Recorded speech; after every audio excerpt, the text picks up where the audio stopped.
And we are live. Welcome back, everyone, to Isyour6covered. Appreciate you showing up. Hopefully you have been well.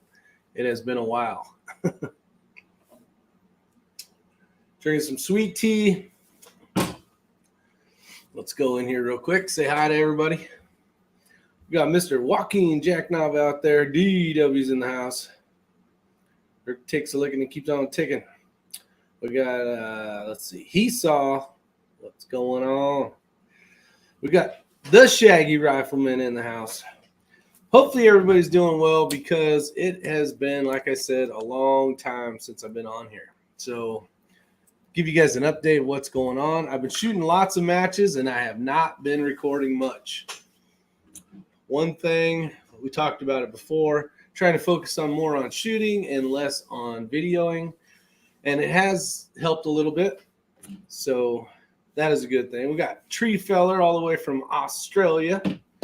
Hopefully you're doing well. Some of the things that are coming up is, and I'm super excited to release this. So let's have some fun. We got Tim Rink, lead mine in 44. You read that backwards, Rick. That wouldn't be the first time, buddy. It says DW says I've been quiet for a while now. You better have some trophies to show off, is all I got to say. So here's a list of the matches that I shot recently. It has been on crazy, exciting. It's been fun and a lot of driving, but it's been well worth it. Got some cool stuff off the prize tables. Did well in some of the events, and some of the events did not too shabby, but not great as well. But I'll go over the list of things that I've done, and then we'll talk about what's taking place tomorrow, which is, for me, it's super exciting, and we'll get into some of the background of it. And hopefully this will pique your guys' minds. We're going to see John tomorrow. He's going to be shooting the match as well. If you call it a match. We didn't really call it a match back in the day, but for some of you guys that know what I used to do when I lived in California and the type of shooting that I did, we are going to be doing that tomorrow. So I'll get into that. But just kind of an update of what's been going on. The Gap Grind, was lucky enough to attend that with Dick Hedges as my amateur. I had to shoot as a pro, just the way the rules are. Microtech Pro-Am, and then also the Tar Heel night match, which was really cool. Ran around with nods on, got to shoot a bunch of targets, and that's only the second night match I've ever done, and the first night match with actual nods. So that is, to say the least, super exciting because not training with that gear enough, you get kind of complacent. Like, where's the knobs at to bring it down, and where's the knobs to turn it on, and all that kind of stuff. So I would like to do some more of that, possibly this weekend on Saturday. They might have a night match, or it might have already happened last weekend while we were doing all this other stuff. So the 5th annual Memorial 3-gun, I put out a little quick video on that. Amazing. Go take a look at that video. All the proceeds go to the Gold Star family, so that's super cool. Was lucky enough to pull this off at the PRS Atlantic Rimfire finale. This is a trophy that I've really, really wanted, and I was lucky enough to get it. I did tie for second place, and Ben Fleener, being the man, the myth, the legend, an amazing shooter, he actually beat me out on the tiebreaker, so he actually ended up getting second. So congratulations, Ben Fleener. And lately I've been seeing him at other matches as well. But this is a super cool trophy that means probably the most to me as far as trophies go. And just very cool. Atlantic Coast. And we're almost done with the season, and we have nationals or the championship coming up in Texas in December. So be headed off to that, and we'll see how we do. Points-wise, I'm doing well because I was lucky enough to place 3rd and 2nd, basically. So just one step under first place, meaning there's points involved. So going into nationals with some pretty decent points will help. So that is, I think last year in nationals, I ended up in 43rd place or something like that, 34th or 43rd or whatever the case was. But I knew that I wanted to come back and attack it again, spend some more time training, a little more effort, and obviously shooting all these matches definitely helps. Looks like Ray's going to come over as well.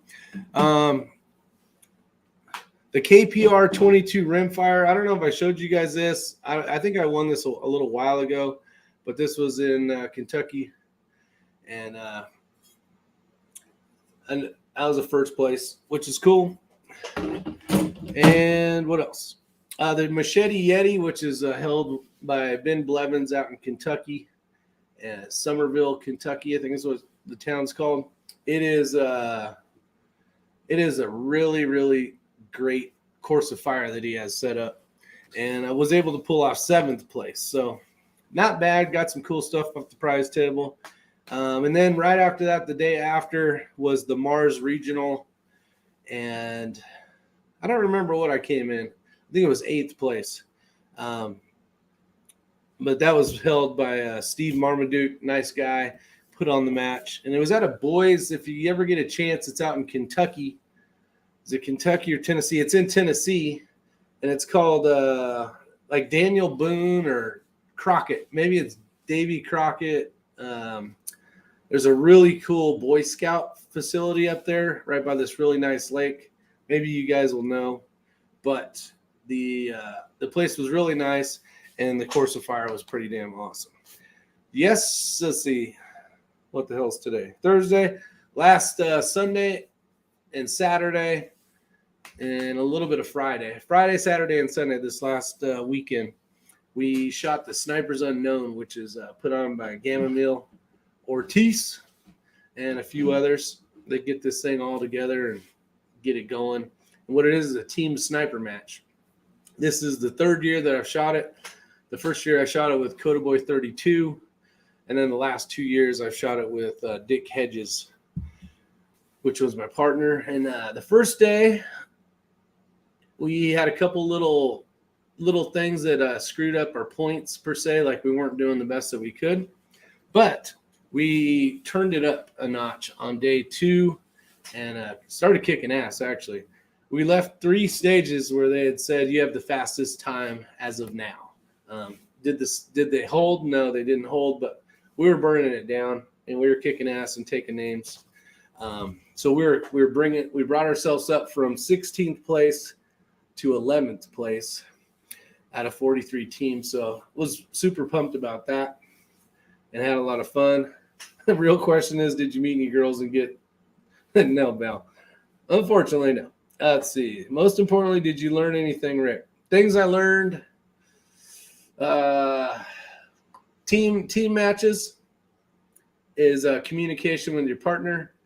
There was one course of fire where you walk through a tunnel of trees and they had hidden objects and you had to find those objects, remember those objects, and then you have a primary and a secondary shooter. I was the primary shooter, which is the bolt gun, and the secondary shooter had to shoot a pistol onto these objects. So you had to hit the object, and the squares are probably like, I don't know, 3x3 would be my guess, of the objects that you saw when you walked in. There was only 5 of them, but trying to remember 5 things after you're trying to hit targets can be a little confusing.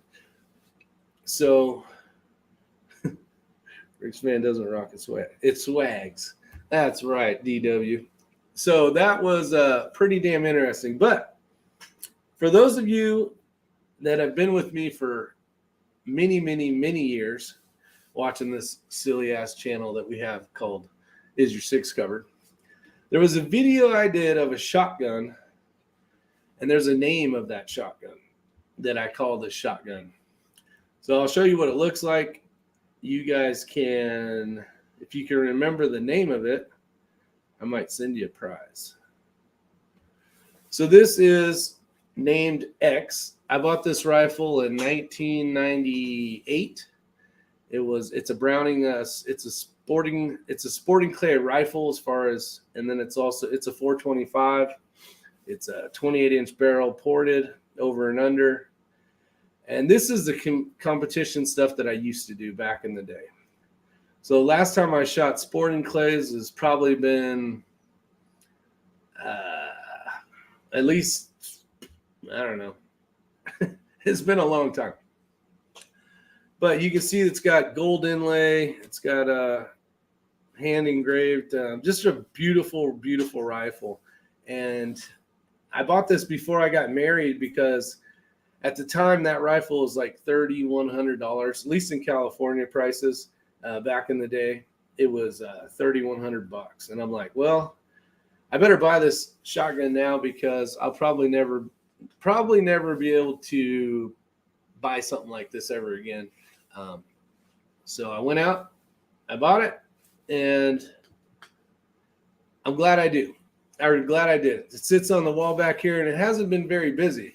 I haven't been shooting this thing like forever. But that's the news of the day. So tomorrow we're doing a thing for a community college. There was a gentleman, Mr. Sam, that works with us. He has some friends that work in the college area there, and they needed some sporting clay shooters. So we're going to go shoot sporting clays, which I'm kind of excited to do because it's been so damn long. I just kind of want to see how I can do. I'll show you guys a quick video of this. This is some of the stuff. Let me go back. I didn't add it. All right, so here's some of the stuff I got off the prize table. This stuff here, there's 3 things there. And there was actually 1,000 primers I got from Gap Grind. This Delta Point I pulled off with the Sniper's Unknown. I need one of those. The Bushnell I had picked up off of the Atlantic Rimfire deal. And then these Athlon I picked up off of another prize table. I can't remember which one. But basically, I had picked those up off the prize table because I'm going to sell those and pay for fuel money to get my ass to Idaho to go shoot sporting clays and do a Thanksgiving dinner and then head down to Texas for nationals. So I had pulled those off the prize table for that. Let's see. DW says, wow, that shotgun's beautiful. I tell you what, I love that shotgun. It's been, let me flip this over here. There we go. It's been a shotgun that, will be in the family forever, basically. My daughter or son will have it after me and after I pass away, and they can say, my pain in the ass dad used to shoot this all the time. So be kind of cool. Athlon upgrades, nice binos. Yeah, they are nice binos. One of them is the range finding binos. And then the Athlon are 12 power to something. So I wanted to try those out. Kind of got them to do a review of maybe, and then also to get rid of as well. But hopefully everybody's doing well. And let's see. I was talking to Ray the other day, and a buddy of ours, Joel, I can't think of his channel right offhand. He wanted to do in Ray a chat about basically team stuff. Like Competition Dynamics has a bunch of stuff. They have Steel Safari, which is like a single person thing. They have Team Safari, which is a team deal. Burris Challenge, which is the one that myself and Shutout 88 shot. And all sorts of different stuff. I know Kenny's in here. They just got back, him and Ray, shooting the Team Safari match. But Joel had a chance to go out there and kind of get an idea and see what the match was all about. I think he shot it as well. Not sure. What's up, Wombat?